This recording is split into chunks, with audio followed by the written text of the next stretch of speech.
check out this awesome new character poster of Carson Teva. Hello my dear friends, and welcome back to another video. Today we're doing a preview of tomorrow's episode of The Mandalorian, and then stay tuned because we're going to be talking about Boba Fett, how he might play into this season if he does at all. So tomorrow is The Mandalorian Season 3 Episode 6, Chapter 22, directed by the wonderful Bryce Dallas-Howard. Now this is one of the most anticipated episodes of the season so far, and as we approach the tail end of it, the stakes are ever more raised. Everything is coming together. Now in terms of what we can expect, I suspect Bo-Katan is going to begin her quest for the other Mandos to unite Mandalore, and her first stop is no doubt going to be her getting her Nite Owls back. In the first episode of Season 3, in Chapter 17, she was distraught, sitting alone on her now destroyed throne on Kalevala, lamenting what was lost. She mentioned her Nite Owls abandoned her and became mercenaries when she didn't return with the Darksaber, but now she's going to go get them back, Axe Woves and Cosca Reeves. And one thing that Making Star Wars pointed out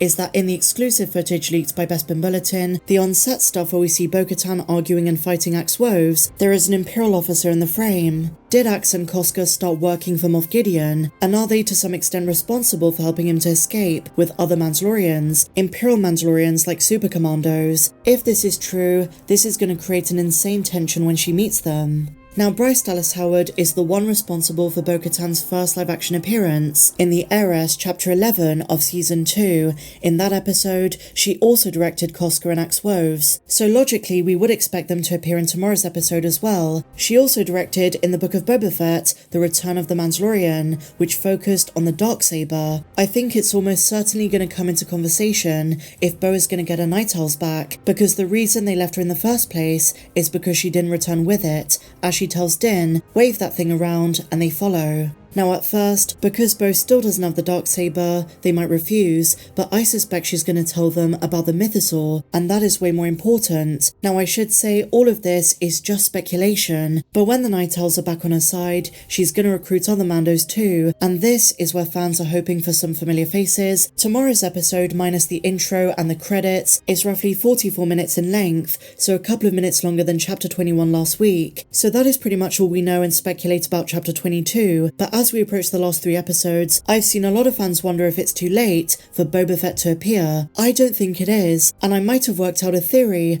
of how he comes into play. With Bo-Katan on the search for other Mandalorians, I think eventually Din is going to tell her to go to Tatooine and recruit Boba Fett. At the end of Chapter 14, The Tragedy, Boba showed Din his chain code, proving to him that Jango, his father, was a true Mandalorian, and so to an extent, so is Boba Fett, worthy of joining the other Mandalorians to reunite Mandalore. Now at first, Bo-Katan is going to be skeptical. At the start of the Season 2 finale in Chapter 16, she insulted Boba for being a clone who wears Mandalorian armor. As she had done numerous times in her past, she was gatekeeping who could be a Mandalorian. But this season, Bo is undergoing a sort of evolution. She's changing, rising up to a leadership position, and realizing, just like the armor did, Mandalorian strength is in their numbers, and her going up to Boba and apologizing could be part of her character growth. The Heiress is changing, and just as she disliked more for being an outsider and has a history of being a gatekeeper, this is her opportunity to right those wrongs and unite the clans once and for all, and in Boba's absence, Fennec Shand Cobb Vanth could take his place as temporary daimyo.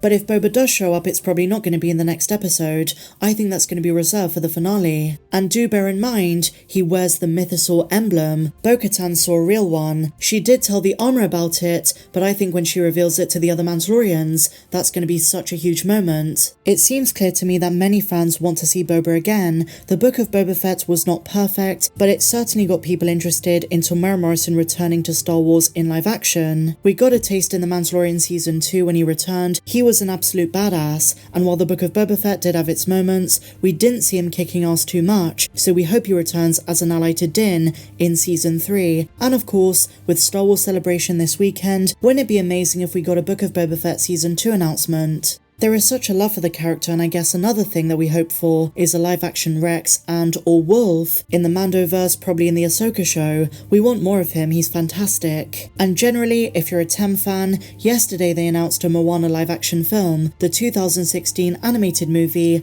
is getting a live-action adaptation. While I was researching the latest to do with that, I came across a 2016 interview for that film with Tem, and it seems as though the entire comment section was memeing about Jango and Boba, and some of the oldest comments were saying they really hope Tem returns to live action in the Star Wars universe. Obviously this was before The Mandalorian, but fans certainly got what they hoped for. But it does show you just how beloved he is in the Star Wars fandom, especially us prequels fans who grew up with Republic Commando, with of course Attack of the Clones. Mr. Morrison holds a special place in our hearts. And the question of the day for you guys is, what is your favourite Star Wars Temuera Morrison project? It could be Mando, Book of Boba Fett, or maybe some of the video games. He did Bounty Hunter, Battlefront, Republic Commando, Lego Star Wars, Battlefront 2, and Empire at War. So back to the subject of Bo-Katan. Now I have seen some criticism that Bo-Katan is the main character of this season. Some fans don't like that Din is taking a back seat when it should be about him. Well, I disagree, because the way the storytelling of this show works is dependent on big picture thinking. Season 3, according to the showrunner, is just the halfway point. There is so much more to come. So this season might be heavily focused on Bo-Katan, which by the way was always the plan by Dave Filoni, because what we call the Mandoverse to some extent is the continuation of Star Wars Rebels, and Bo-Katan was always meant to be a big part of that. And I must say, Bo-Katan is a phenomenal character. She's overcome so much hardship and adversity, and when Gideon shows up and challenges the Mandalorians, she's gonna let him have it. She is done with his shit. He stole the Darksaber and made her life a living hell. Despite losing Sundari, her castle on Kalevala, the respect of her people, and her Nite Owls, she's resilient and bouncing back into action. I mean, think about the first time we see her in Season 3. That's Bo-Katan compared to the one of the last episode. At the end of the last episode is night and day. She's truly done a 180. She's nothing like that anymore. And as a viewer, as a fan, her character arc has been very satisfying to watch. It's all unfolding in such a cool way. And the final moments of the last episode set up what's to come so well.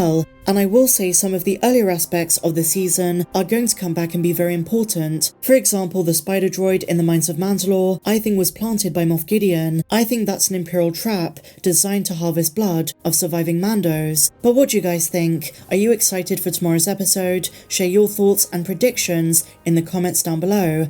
As always, you can expect my full episode breakdown. But with that said, my dear friends, if you enjoyed this video, please be sure to give me a big fat thumbs up, subscribe if you're new, and if you want more videos not found here on YouTube, then click the link down there in the description. That will take you over to my Patreon page. But until the next one, guys, may the Force be with you always.